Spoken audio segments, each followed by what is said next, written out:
राम कृष्ण हरी विठ्ठल केशवा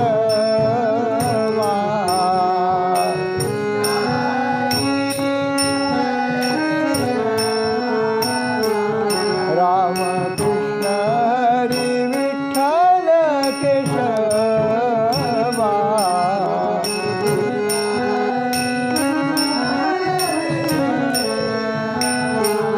राम कृष्ण हरी विठ्ठल केशवा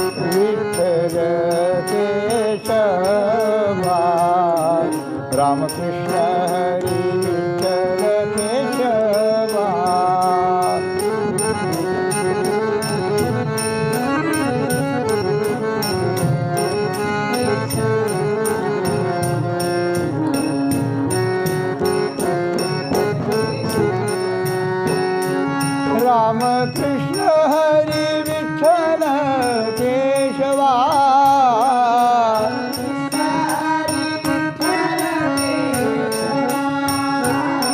राम कृष्ण हरी विठ्ठल केशवा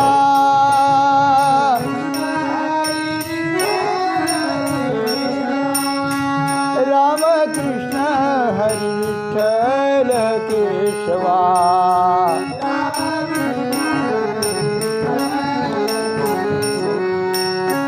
राम कृष्ण हरी विठ्ठल केशवा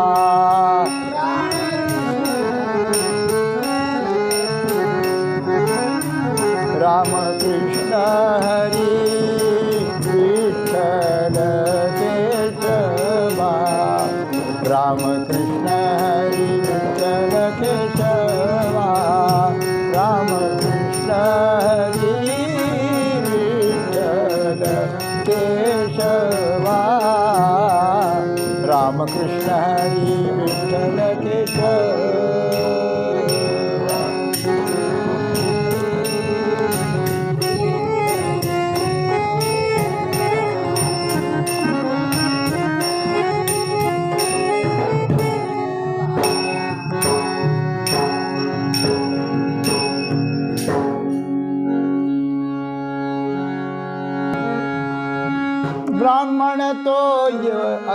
ब्राह्मण तो याती वैष्णव अंत्यज असता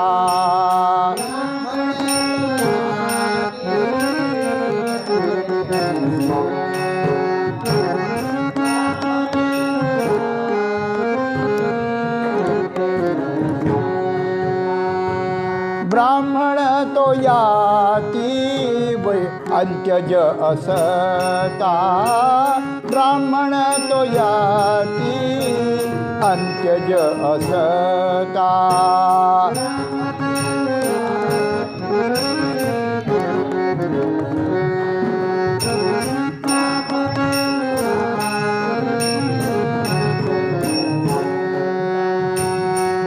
मानवा तत्वता निश्चयेशी मानवा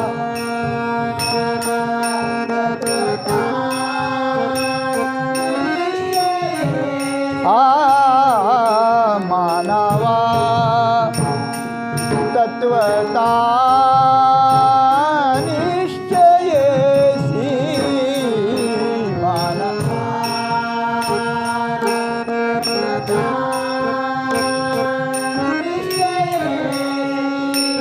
राम कृष्ण नामे उच्चारी सरळे राम कृष्ण नामे उच्चारी सरळे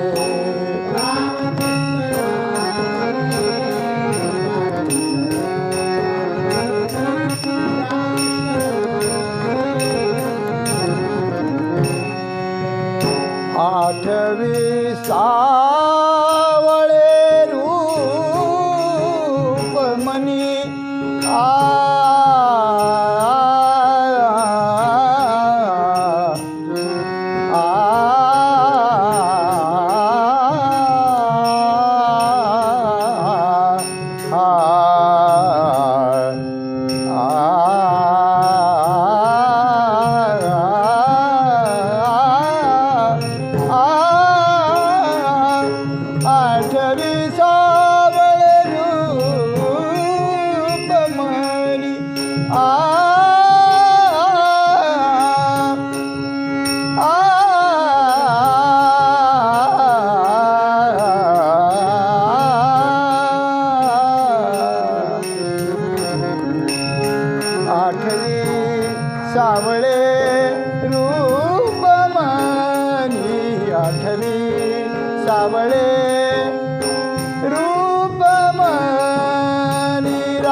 सरळे रामकृष्ण नामे उच्चारी सरळे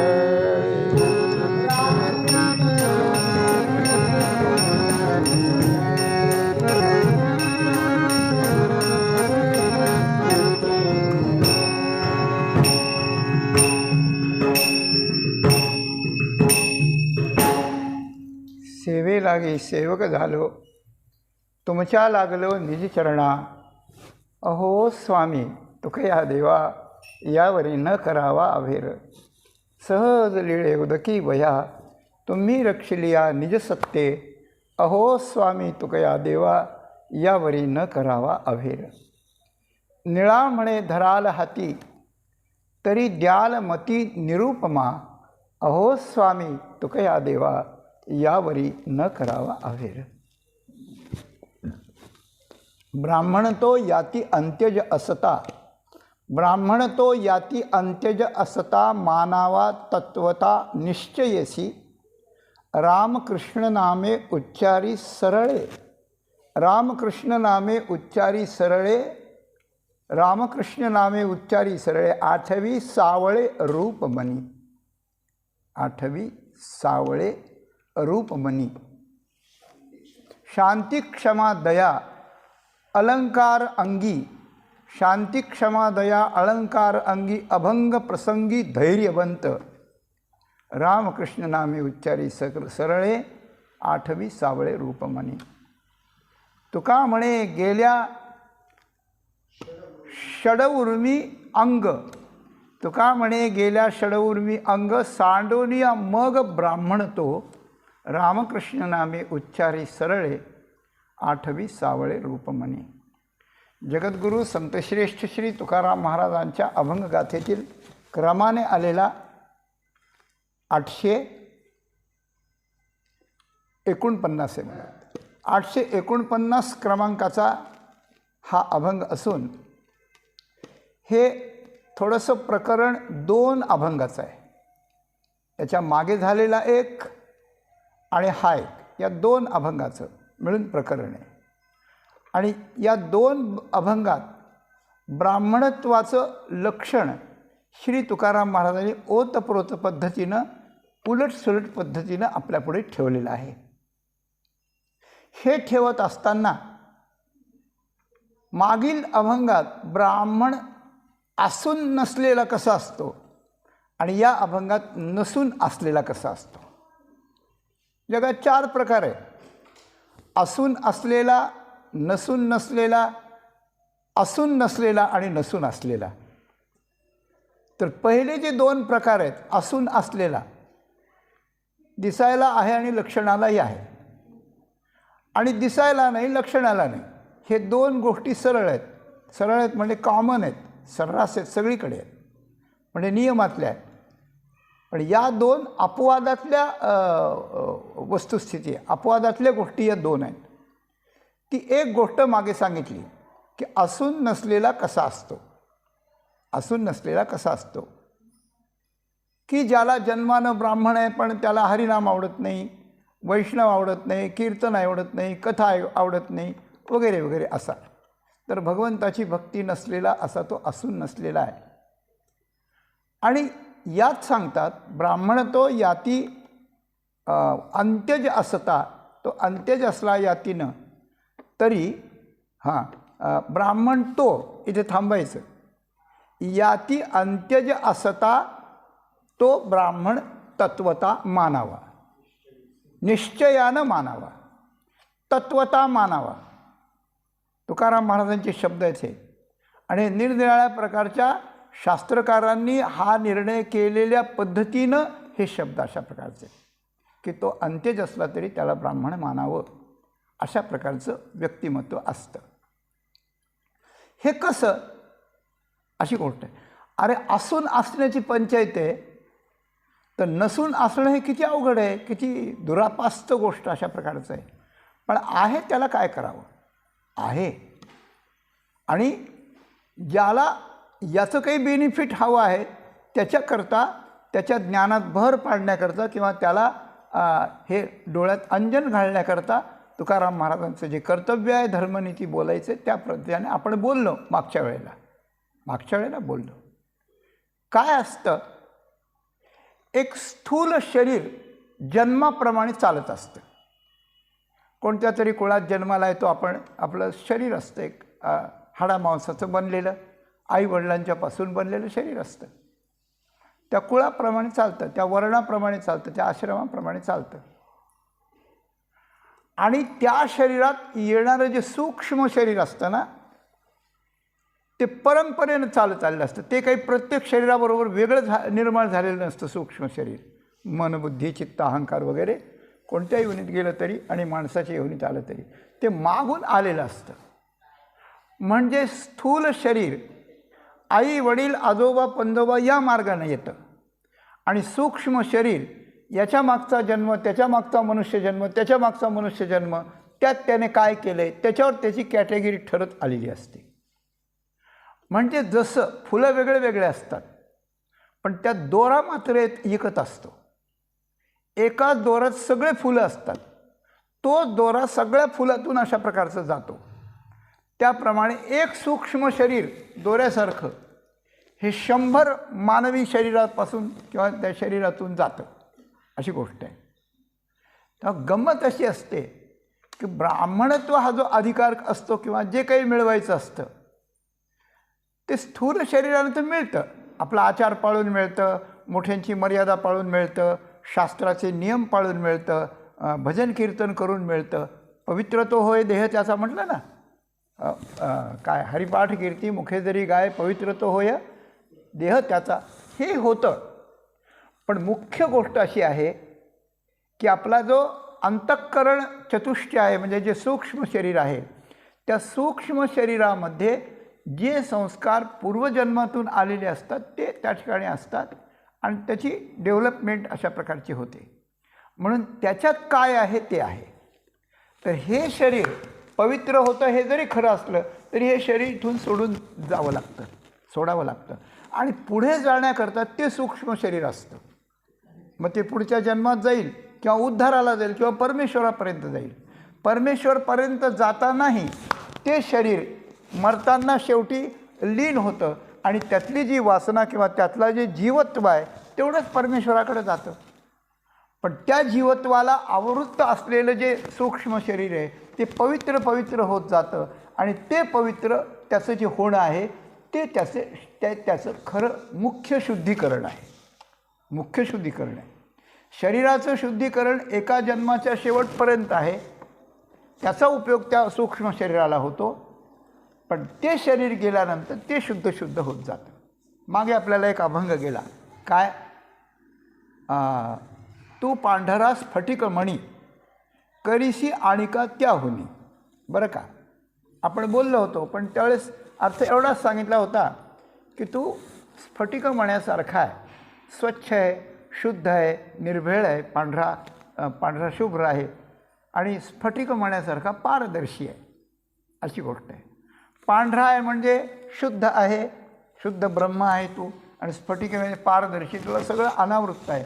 आणि जो तुझ्याकडे येईल, जो तुझा दास होईल, जो तुला समर्पण करेल स्वतःचं, त्याला तू त्याहूनही स्फटिकमणी करतोस, म्हणजे त्याच्यापेक्षा तू स्वच्छ शुद्ध अशा प्रकारचं करतोस. आणि संतांचं जे अधिक कार्य आहे देवापेक्षा ते सांगून आपण त्याहूनही करशी असं म्हणतो. एका दुसऱ्या अर्थाचा धागा जर आपण पकडला तर मानवा तत्वता या शब्दाचा अर्थ आपल्याला अधिक चांगला लागतो. की स्फटिक आहे, तू पांढरा स्फटिक आहे देवा, पण तू त्याहूनही तुझ्या स्फटिकपणाहून तू अनेकांना स्फटिक करतोस. म्हणजे काय, तर म्हणजे असं त्याहून म्हणजे त्यापासून आणि त्यामुळे, तुझ्यामुळे म्हणजे तुझ्या कृपेमुळे भक्त तुझ्यासारखे होतात. हरी तैसे हरीचे दास तुझ्या कृपेमुळे होतात. कसे होतात, तर स्फटिक होतात. तर तुझी कृपा प्राप्त होण्याकरता काय करावं लागतं, तर त्यांना तुझी भक्ती करावी लागते. ते तुझी भक्ती केल्यानंतर तुझे लक्षणं त्यात जाऊन तू तुझ्याहून म्हणजे तुझ्यापासून त्यांना त्या ठिकाणी तू तसं करतोस. असा जर अर्थ घेतला तर भक्ताचा स्फटिकपणा हा देवाच्या स्फटिकपणासारखा कसा आहे याच्याकरता स्वच्छ प्रकाश टाकणारा तुकाराम महाराजांचा अभंग आहे.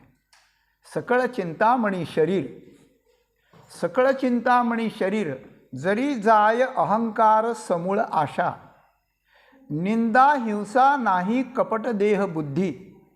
पुढे काय आहे?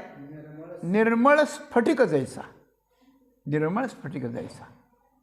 तुझा भक्त तुझ्यासारखा, तुझ्यापासून, तुझ्यामुळे तुझा भक्त तुझ्यासारखा, तू जसा स्फटिक आहे तसा होण्याकरता त्याला काय असावं लागतं? तर पहिल्या प्रथम त्याचं जे हे मनुष्य शरीर आहे ते त्याचं चिंतामणी शरीर आहे. चिंतामणी चिंतिलेलं देतो, पण हे शरीर चिंतिलेलं देतं आणि त्याच्या पलीकडचं अचिंत्य असेल ते देतं. बरं का, अचिंत्य असेल तेही देतं. पण कधी? या शरीरातलं जे मन आहे, ऐका आता, या शरीरातलं जे सूक्ष्म शरीर आहे हे शरीर चिंतामणी कधी ठरतं? की याच्यातल्या सूक्ष्म शरीरानं भगवंताचं चिंतन करावं लागतं तर हे ठरतं ना, नाहीतर हे मलिन होतं त्याच्यामुळे. अशी गोष्ट आहे. तर सकळ चिंतामणी शरीर, पण त्या शरीरातलं असलेलं सूक्ष्म शरीर तुझ्याकडे येताना त्याला काही गोष्टी टाकून द्याव्या लागतात, त्याग करावा लागतो. मग काय? जरी जाय अहंकार समूळ आशा, निंदा हिंसा नाही कपट देह बुद्धी.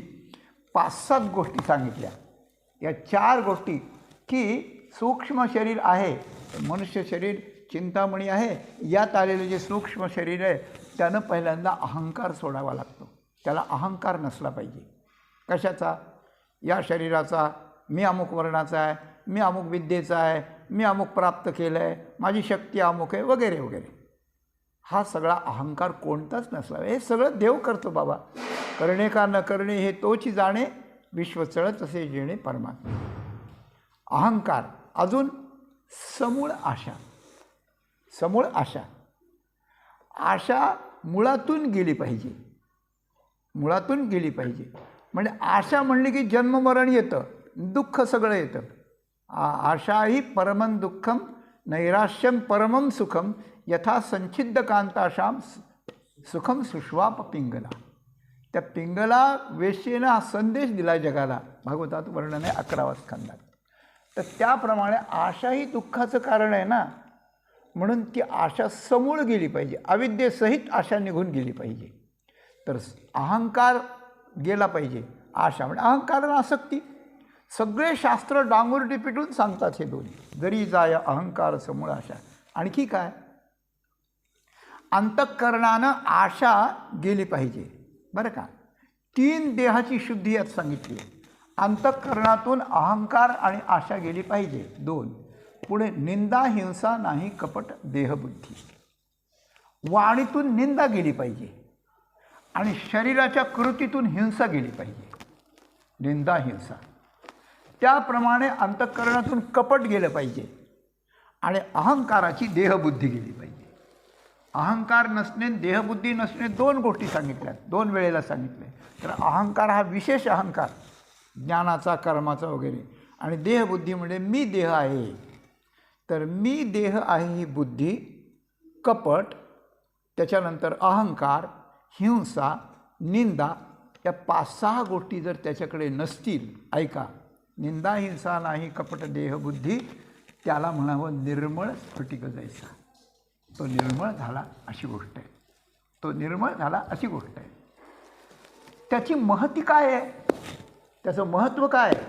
त्याचं महत्त्व असं सांगितलं आहे, मोक्षाचे तीर्थ नरगे वाराणसी येती तयापासी अवघी जन, तीर्थाशी तीर्थ झाला तोची एक मोक्ष तेणे दर्शन. काय सांगू महिमा त्याचा. मोक्षाला, वाराणसीला मरण्याकरता ते मोक्षाचं तीर्थ आहे म्हणून तिथं जावं लागत नाही. मोक्षाचे तीर्थ नरगे वाराणसी. सगळी तीर्थच याच्या पायापाशी येतात. निवृत्तीच्या पायी सकळ तीर्थ, सगळी तीर्थ येतात आणि तोच तीर्थाचा तीर्थ बनतो. त्याचं दर्शन घेतलं की मनुष्याला मोक्ष होतो. बरं का. संता ते पाहता गिवसावे म्हणून वानावे ऐकावे त्याची सदा. त्याचं दर्शन होतं. त्याचं मन शुद्ध झालेलं असतं. त्याला माळ असली नसली तरी चालते. अशा प्रकारचं तन मन ध्यान दिले पुरुषोत्तमा, आशा नाही कवणाची तुका म्हणे तो परिसाहून आगळा, काय महिमा ओरडू त्याची. अशा प्रकारचा मनुष्य सूक्ष्म शरीराच्या प्राधान्यानं या जीवत्वाच्या वाईट गोष्टी सगळ्या, मायेच्या, विकाराच्या, अहंकाराच्या सगळ्या गोष्टींचा त्याग करून त्या ठिकाणी तो इकडे येतो. पण येताना तो काही पॉझिटिव्ह साधन करतो. काय करतो? हरीच्या गुणे गरजता ती सदा आनंद तया मानसी, त्याच अभंगातलं आहे. भगवंताच्या गुणांचं गर्जना करून, नामाची गुणाची गर्जना करून, नाचून गाऊन भगवंताला आळवतो, म्हणजे भगवंताची भक्ती करतो. ह्या निगेटिव्ह गोष्टी सगळ्या दिल्या, स्फटिकासारखा शुद्ध झाला, पण त्याच्यातही पुढे भगवंताची भक्ती करून तो मोक्षाच्या योग्यतेचा होतो आणि दुसऱ्यालाही मोक्ष देणारा होतो. इथं तो कोणत्या जातीचा आहे काहीच सांगितलेलं नाही. इथे फक्त एवढेच लक्षणं सांगितली आहेत. याचा अर्थ ते कोणाचे असोत, याचा अर्थ ते कोणाचे असोत. आता मागच्या अभंगात तो ब्राह्मण असून नाही हे जे सांगितलं आहे ना, ते असं सांगितलं आहे की तो ब्राह्मणाच्या जन्माचा असेल, तो त्याचा आचारही करीत असेल, पण भगवंताची भक्ती, संतांची संगती, नामाचा उच्चार, अंतःकरणात भगवंताबद्दलचं प्रेम, ही जी साधना आहे, तर ती साधना त्याला आवडत नाही आहे. ती साधना त्याला आवडत नाही आहे, म्हणून तो नाही, अशी गोष्ट आहे. म्हणून तो नाही. तर ब्राह्मणत्व हे यामुळे असतं. कशाकरता? मनुष्यत्वही त्याच्याकरताच असतं आणि ब्राह्मणत्वही त्याच्याकरताच असतं, यात काही फरक नाही. तर काय करावं लागतं की देवापासून आलो आपण देवापर्यंत जायचं, देवाला प्राप्त करून घ्यायचं.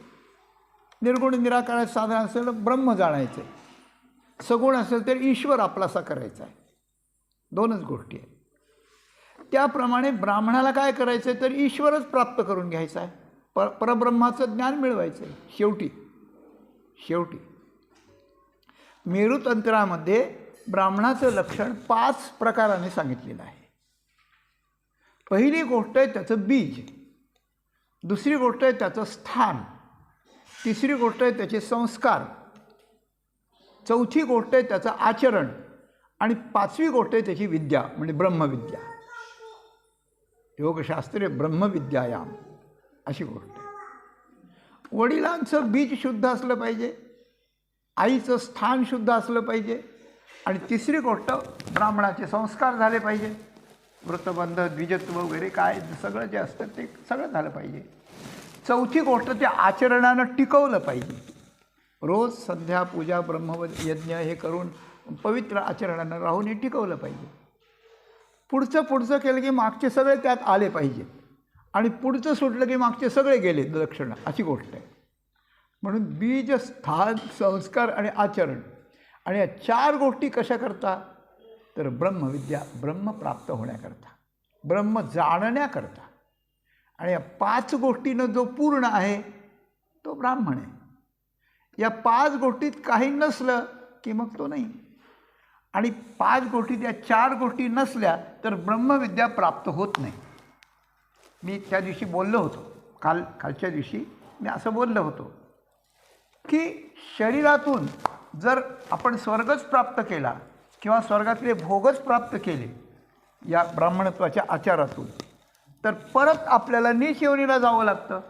मग भगवंतानं एवढं ब्राह्मणत्व देऊन त्याचा उपयोग आपण न केला असं होतं, म्हणून मग त्याला ढकलून दिलं आहे तुकाराम महाराजांनी, दुसरं काही नाही.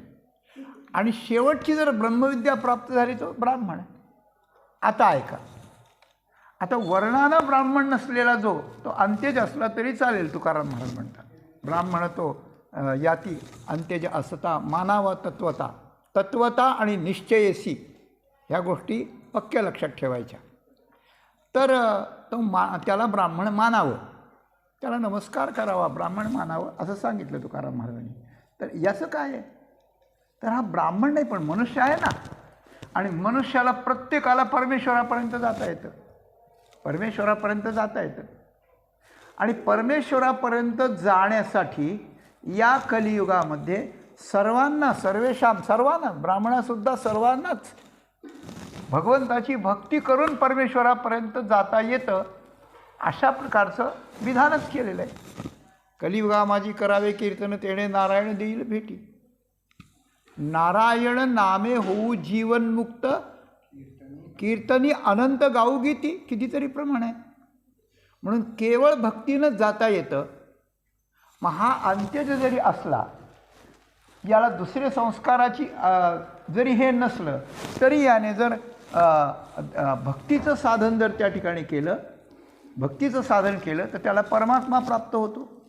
परमात्मा प्राप्त झाल्यानंतर मग अगोदर अंत्यज असला काय आणि ब्राह्मण असला काय, त्याचं साध्य त्याला मिळालं ना. तो आधी जरी दुराचारी तरी सर्वोत्तमची अवधारी. जैसा बुडाला महापुरी न मरत निघाला, तयाचे जीवित आईल थडी आले. म्हणून बुडाले पण जीवी वाया गेले. ते त्या नुरेची पाप केले शेवटली भक्ती.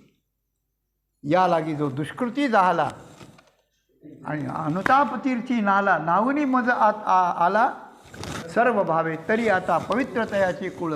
अभिजात्यतेची निर्मळ जन्मले याचे फळ, तयासीची जोडले. तो सकळही पडिनला, तो सकळ तपिन्नला अभ्यासीला योगते. अजून किती स्पष्ट सांगावं भगवंतानं सांगा. आणि हे सगळ्या ओव्या एपी शिव पाप येऊन या असं म्हटलं. क्षिप्रम क्षिप्रम भवती धर्मात्मा शाश्वत शांती निगच्छती. या 1, 2, 3 श्लोकात आणि किम पुनर्ब्राह्मणा पुण्याच्या आधीच ते सांगितले. फक्त ते आधी ते सांगितलं, नंतर हे सांगितलं. तुकाराम महाराजांनी हे आधी सांगितलं, ते नंतर सांगितलं. एवढाच फरक आहे. म्हणून या 5 प्रकारांनी युक्त असलेला ब्रह्मविद्या प्राप्त करणारा ब्राह्मण आणि हा अंत्यज असला तरी भगवंताची भक्ती करून भगवंतानं ज्याला दोन्ही बाहूत आपलासा म्हणून त्या ठिकाणी आलिंगन द्यावं अशी योग्यता प्राप्त झालेला असला तर तो तत्वता ब्राह्मण अशा प्रकारचा मानावा असं तुकाराम महाराज म्हणतात. तत्वता मानावा म्हणजे हे एक तत्व आहे. तत्व कोणतीही गोष्ट बाहेरच्या कारणाकरता काही मानणं वेगळं असतं आणि तत्वानं मानणं वेगळी गोष्ट अशा प्रकारची असते.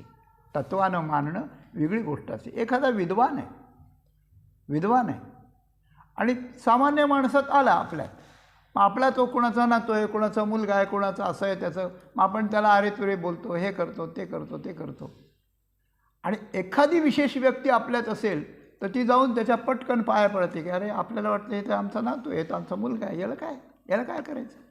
पण नाही, त्यानं जे अंतर्गत मिळवलेलं आहे ते त्याचं फार मोठं आहे. म्हणून भक्ताचा महिमा भक्तची जाणती आणि काय या दृष्टी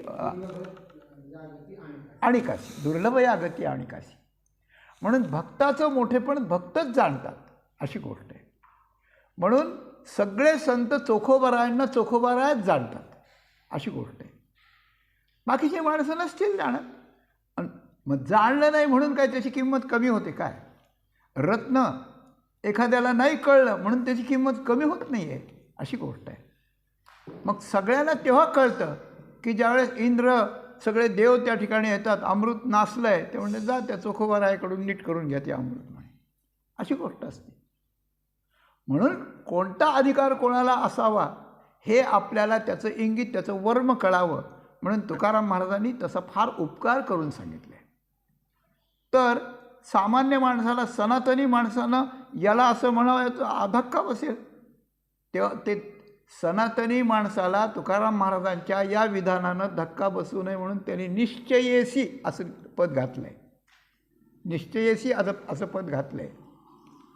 आणि जन्मानं ब्राह्मण नाही तर मग जन्मानं ब्राह्मणाचे जे जे वर्णन आहेत शास्त्रात त्याला कुठे ठेवावं त्याकरता तत्वता वाक्य घातलं आहे. तत्वता वाक्य त्याकरता घातलं आहे आणि निश्चयेसी वाक्य याकरता घातलं आहे. या दोन्ही गोष्टी त्यांच्या शंका फिटून त्यांनी या समाधानावर किंवा या विधानावर ठीक राहावं याच्याकरता. मग प्रश्न आला, ठीक आहे तत्वता मानू, निश्चयाने मानू, तुम्ही म्हणता तर आम्ही मानू, तुमचं वचन आम्हाला प्रमाण आहे. कारण श्रुती स्मृती पुराण आणि तेच वाक्य संतांच्याकडे अशा प्रकारचं आलेलं आहे. तेच वाक्य आलं आहे. श्रुतींचं वाक्य ते कुठून आलं तर गंगेतून त्या नगरपालिकेच्या टाकीत आलं. नगरपालिकेच्या टाकीत अशा प्रकारचं आलं. स्मृतींचं वाक्य त्या टाकीतून आपल्या घरच्या वरच्या माडीवरच्या टाकीत आलं, स्मृतीचं वचन. पुराणांचं वचन खाली नळातून भांड्यात आलं.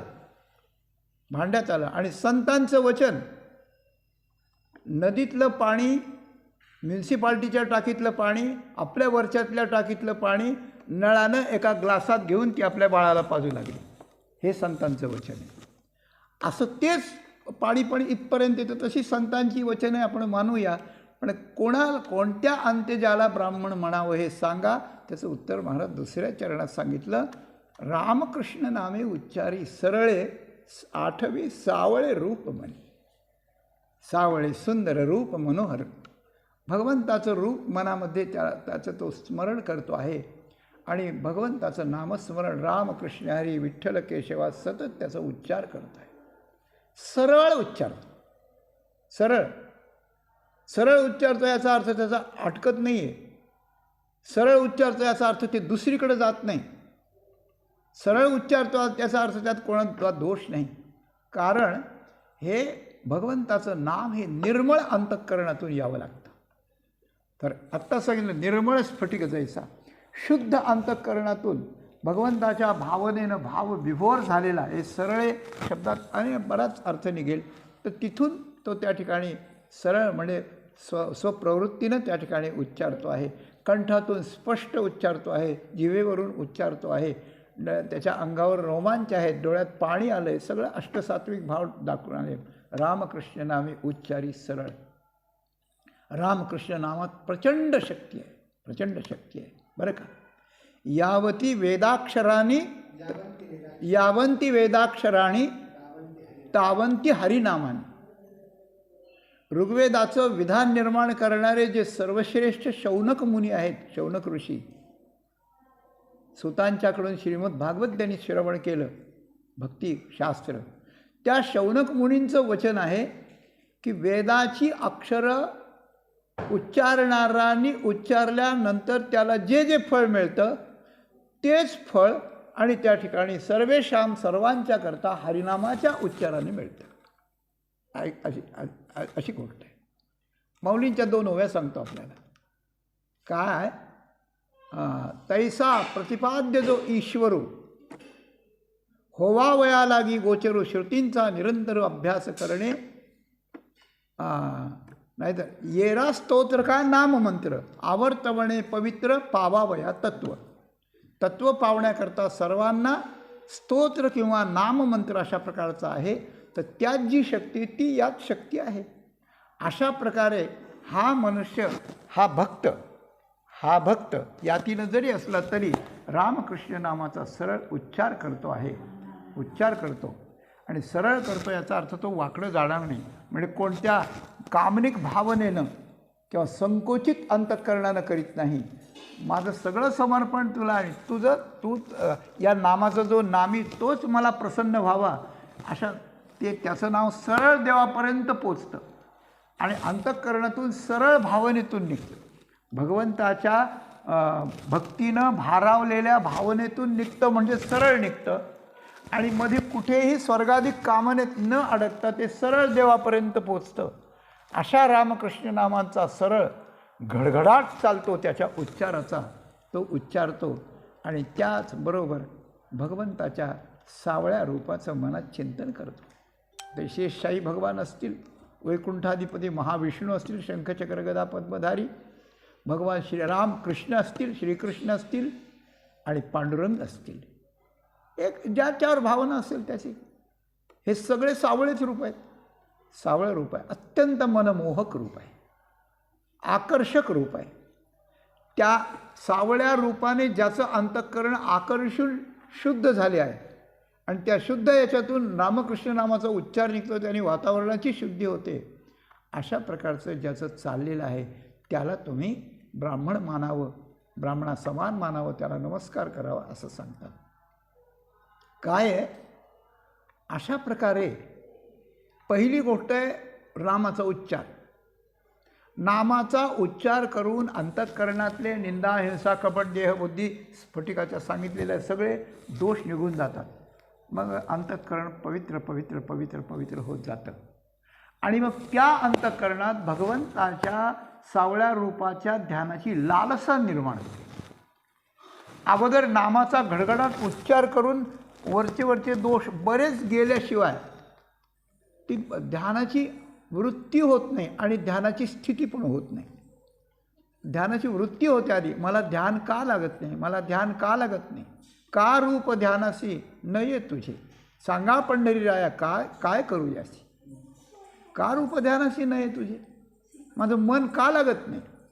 ही तडपण वेदना जेव्हा होते आणि नामस्मरण होतं, भगवंताच्या ध्यानाची तळमळ आणि भगवंताच्या नामाचं उच्चारण, या दोन गोष्टी तीव्रतेने व्हायला लागल्याने कितीही जन्माचं कसलंही पाप निघून जाऊन त्याला ध्यानाची वृत्ती निर्माण होते आणि मग सावळे रूप आठवायला लागतं. म्हणजे हळूहळू स्पष्ट होत जातं, हळूहळू स्पष्ट होत जातं.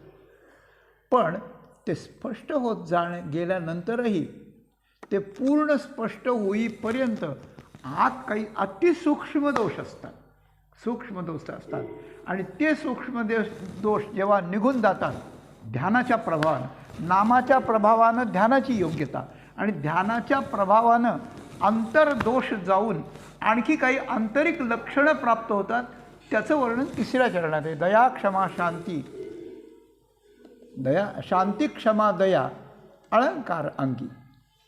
त्याच्या अंतरंगात दया क्षमा शांती ही यायला लागते. त्याचं कारण आहे, नामाच्या उच्चारानं अंतःकरणात भगवंताचं सगुण रूप साकारतं आणि सगुण रूपाच्या प्रभावानं त्याच भगवंताचं लोकसंग्रहामध्ये असलेलं जे लोकव्यापक रूप आहे, लोकव्यापक रूप आहे, त्याच्याकडे दृष्टी जायला लागते की सर्वेशाम माझा परमात्मा सगळीकडे. आणि त्या लोकाकडे पाहताना तीन गोष्टी तयार होतात. भगवंताच्या सावळ्या रूपासारखं सुंदर काही जगाचं रूप नसतं, त्यात निरनिराळे प्रकार असतात. सगळ्यांची वागणूक काही आपल्यापेक्षा खरंच चांगलीच नसते. मग काही लोक बाहेरून त्रासही देतात, काही परिस्थिती आपल्याला आडवी येते. त्या परिस्थितीत आपलं मन शांत ठेवून भगवंताला आठवणं कायम चालू राहिलं पाहिजे. त्याकरता ती योग्यता भगवंताच्या ध्यानातून येते की माणसाची शांती बिघडे. हेच देवाचे दर्शन सदा राहे समाधान, शांतीची वसती तेथे खुंटे काळगती, अशी गोष्ट आहे. तुकाराम महाराज एकाच्या आतला भाग सांगितला. तर नामानं ध्यानाची योग्यता, ध्यानानं दुसऱ्याकडून झालेले क्लेश सहन करण्याची शक्ती, त्याला म्हणतात शांती म्हणतात. त्या शांतीबरोबरच अजून एक गोष्ट येते. काय येते? एखाद्याने आपल्याला अपराध केला आणि या ध्यानामुळं याच्यामुळे आपली स्थिती चांगली उंचावली, आपल्या शब्दात ताकद आली, आपण त्याला शिक्षा देऊ शकतो. लोक आपल्या बाजूने झाले, अशा वेळेस त्याला शिक्षा देऊ शकतो अपराध करणाऱ्याला. पण शिक्षा दिली की साधन मागाल. म्हणून आलेल्या परिस्थितीला तोंड देण्यासाठी शांती बिघडवू न देणे एक, दुसऱ्याकडून झालेल्या अपराधाची क्षमा करण्याची वृत्ती निर्माण. अरे त्याला कळतच नाही रे, कळत नाही. आपल्या लहान मुलांनी आपल्याला जर लाथ मारली तर आपण त्याचा पाय कापून काढतो का? नाही. लेकरू आहे, त्याला काय कळतंय? त्याला काही कळत नाही. त्याप्रमाणे लोकांनी किती त्रास दिला तरी ती क्षमावृत्ती कायम राहते की अरे जगाला कळत नाही. कळलं असतं तर असं केलं असतं की त्यांनी? अरे कळलं असतं तर मला काय त्रास देतात ते? त्यांना त्रास देणाऱ्यालाही त्यांनी त्रास दिला नसता तर मला कशाला देतील ते त्रास? पण त्यांना कळत नाही. आणि त्यांना कळत नाही म्हणून मी जर त्यांच्यापासून बाजूला झालो, मी जर त्यांना जर वाईट वागणूक दिली की मी नुसता निघून जरी दिला तरी यांचं कल्याण कसं होणार? म्हणून तिसरी दया नावाची वृत्ती निर्माण होते.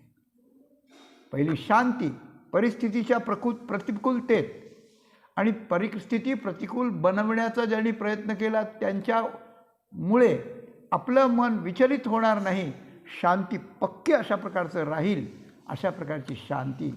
अपराध करून आपल्याकडे शक्य असतानाही त्याचा प्रतिकार न करण्याची क्षमा,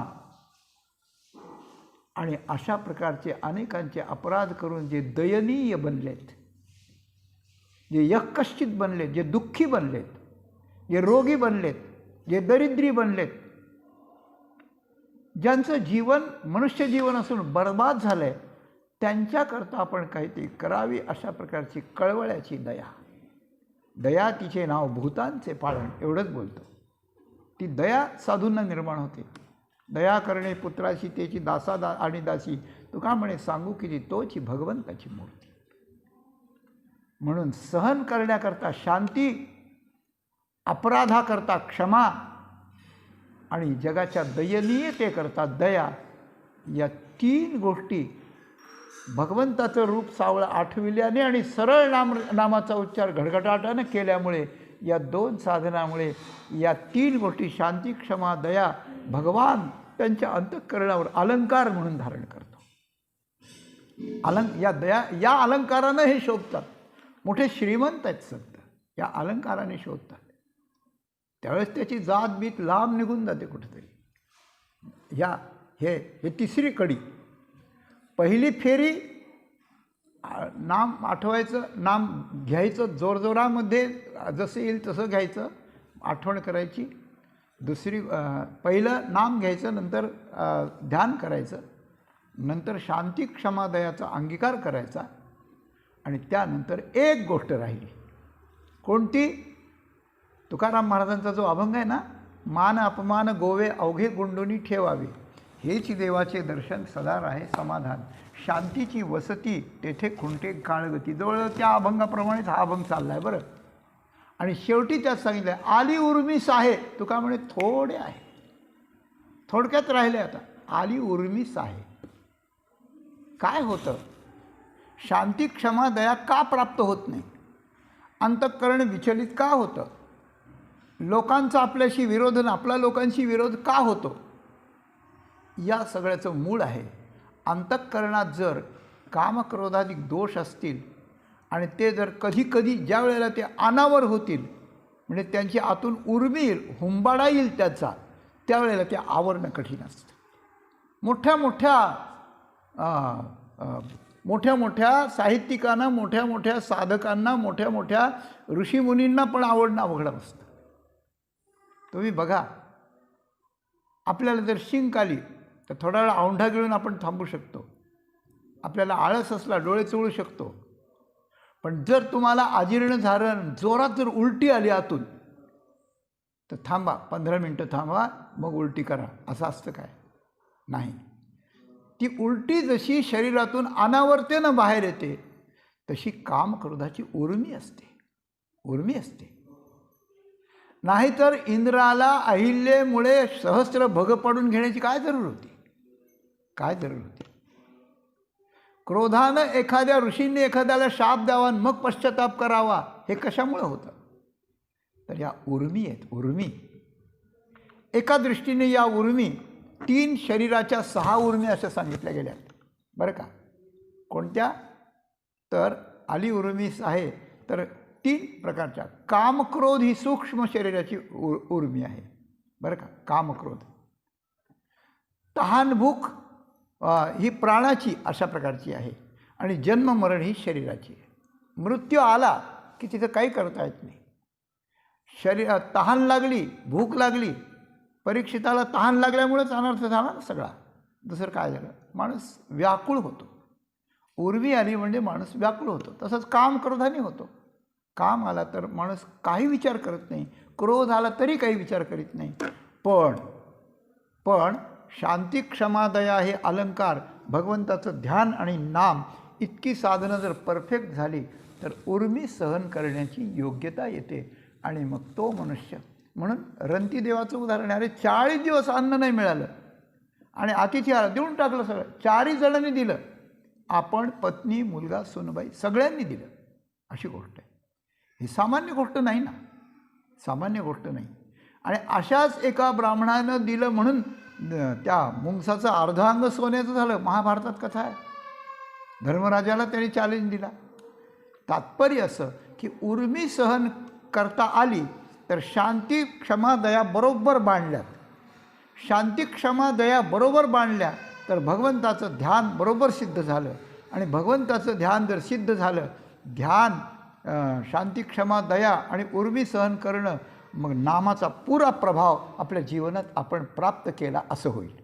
म्हणून तुकाराम महाराज शेवटी म्हणतात, तुका म्हणे गेल्या षड उर्मी अंग सांडुलिया मग ब्राह्मणतो. तुका म्हणे षड उर्मी अंग सांडुनिया गेला मग ब्राह्मण तो एरवी नाही. मग ब्राह्मण तो एरवी नाही. तर एखाद्या अंत्यज जातीचा कोणीही असला त्याने पहिल्यांदा सरळ घडघडाट नामस्मरणाचा खूप साधना करावी, करील तो. त्याच्यानंतर भगवंताचं ध्यान स्थिर होईल. त्याच्यानंतर शांती दया क्षमा त्या ठिकाणी अंगी अलंकार बांधतील आणि 6 उर्मी त्याला सांडून अशा प्रकारचा गेला.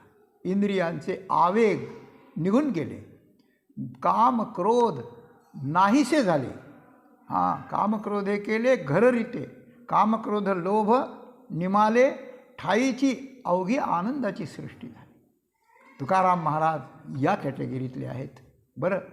म्हणून त्यांना ब्राह्मण म्हणा, त्यांना योगी म्हणा, त्यांना संन्यासी म्हणा, त्यांना ब्रह्म म्हणा. शेवटी तात्पर्य असं की अशा प्रकारची स्थिती आहे. तर हा ब्राह्मण नसून आहे असं तुकाराम महाराजांनी तत्वता सिद्ध केलं, निश्चयसी सिद्ध केलं. का तर अशा पुरुषाला मोक्ष हाता करताळावरचा आवळा असतो. भगवान त्यांच्या पाठीमागे मोक्ष घेऊन लागतो. अरे अंत्यजन माणूस सोडून द्या, त्या जटायूला भगवंतानं सांगितलं रामचंद्रांनी की अरे माझ्या काजाकरता तू प्राण वेचलास, सनकादिकांना जी दुर्लभ गती ती तुला मी देतो. अशा प्रकारची त्याला मुक्ती दिली. इतके उदार भगवान आहेत. मग अशा प्रकारच्या त्याला तो अंत्यजय म्हणून त्याला बाजूला सारतील असं कदापि नाही. म्हणजे त्याला वर्णयाती नसून सुद्धा त्यानं या मार्गानं गेला अशी गोष्ट आहे. एखाद्या ठिकाणी विमानाने जाईल, एखादा रिक्षानं जाईल, एखादा पायी जाईल, उशीर लागेल, पण जाईल ना. तर ज्याप्रमाणे यातीचा ब्राह्मण शक्ती म्हणजे बीज, स्थान, संस्कार, आचरण आणि ब्रह्मविद्या, ब्रह्मज्ञानाचं ग्रहण या 5 प्रकारानं ज्या परमेश्वरापर्यंत पोचतो त्याच परमेश्वरापर्यंत हा अंत्यज भगवंताचं नामस्मरण, भगवंताचं ध्यान, शांती क्षमा दयादी लक्षणांचं आधान आणि उर्मी नाहीशा करणं आणि त्याद्वारा परमेश्वराची प्राप्ती या मार्गानं तो जातो. तर कोणत्या ना कोणत्या मार्गानं ज्याचं परमेश्वरापर्यंत जाणं या मृत्यूलोकात मनुष्यदेहात सिद्ध झालेलं आहे, त्याच्या जातीकडे पाहू नका, त्याला नमस्कार करा, त्याला ब्राह्मण माना. म्हणून तुकाराम महाराज त्या ठिकाणी म्हणतात की काय, ब्राह्मण तो याती अंत्यज असता, मानावा तत्वता निश्चयसी, रामकृष्ण नामे उच्चारी सरळे, 8वी सावळे रूप बनी. तर या अभंगाचं तात्पर्य आणि रहस्य असं आहे की कोणत्याही जातीचं कोणी असलं तरी कोणीच त्याला कमी मानायचं नाही. आपण त्याला परमात्माच मानायचं. यस्य यल्लक्षणं प्रोक्तम पुंसो वर्णाभिव्यंजकम यदन्यत्रापि दृश्येत तत्तेषां सुकृतं विभो. ते तत्तेनैव विनिर्दिशे.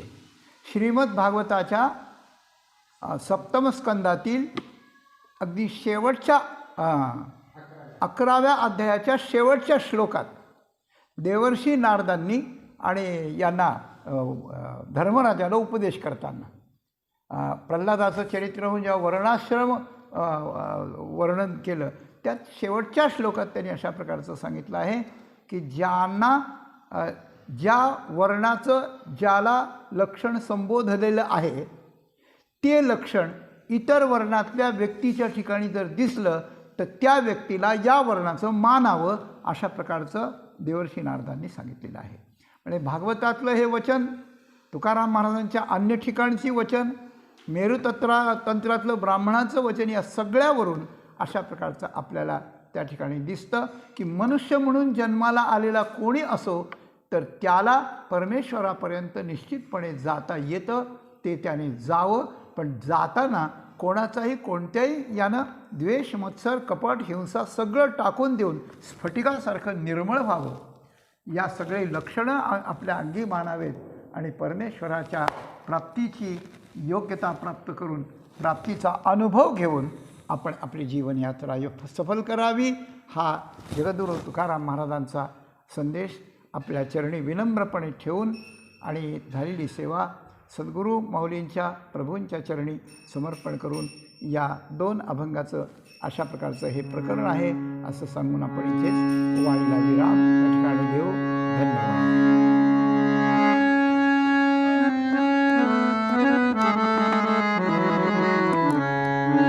तुका म्हणे क्षण,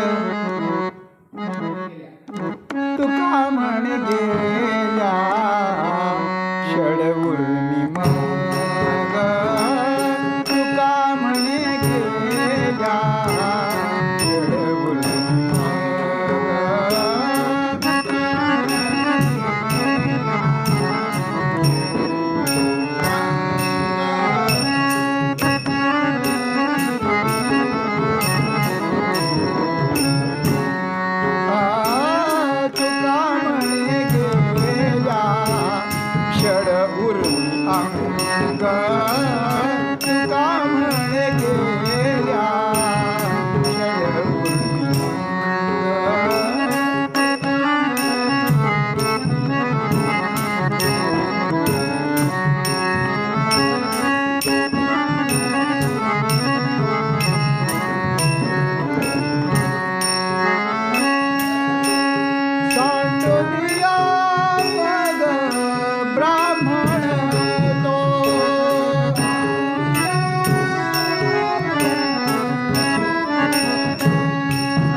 आठवी